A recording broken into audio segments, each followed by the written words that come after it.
This is the story of three Chicagoans, all raised as Christians, all who've decided to ultimately reject that religion. Internet is down. Nadira Rodriguez Muhammad grew up Catholic, but found herself constantly questioning the long-held beliefs of her family. I always felt that something was missing for me. Ian Bushner is a law student at the University of Chicago. I felt like that there wasn't a God. Whitney Nichols is a new Loyola grad who grew up in suburban Streamwood. I guess what I was really looking for was what felt most natural and most logical to me.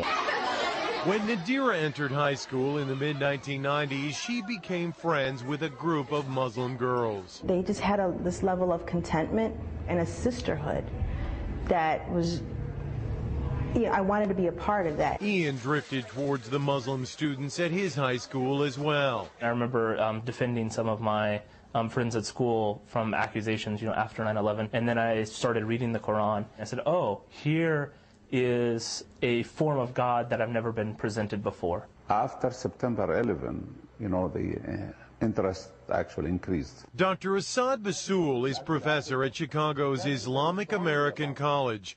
He says the tragedy 6 years ago initially prompted angry questions, but eventually many of the curious found answers to their own spiritual questions through Islam and converted. Sometimes, negative things bring positive things. In fact, according to a first-ever random sampling of American Muslims by the Pew Research Center, 21% of the nation's 2.4 million Muslims are converts to the faith. Eventually, I realized that I was looking to the Quran for advice, for direction, and at the point that you believe that the Quran is revelation from God, then you're a Muslim. The conversion has meant many changes in their lives. Ian prays 5 times a day. You'll finish a prayer and realize, I've just screwed something up. I've done something mean to somebody. Let me go back and correct that. Nadira wears the scarf, or hijab as it's called. It is part of my character, modesty.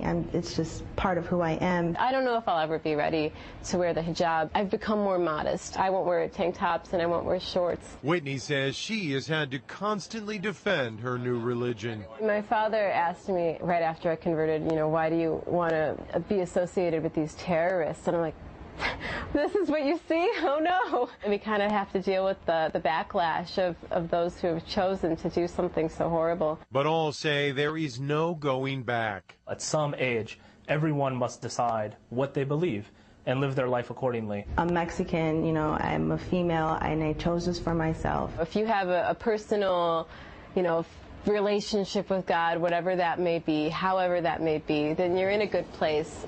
Mark Saxenmeyer, Fox News, Chicago.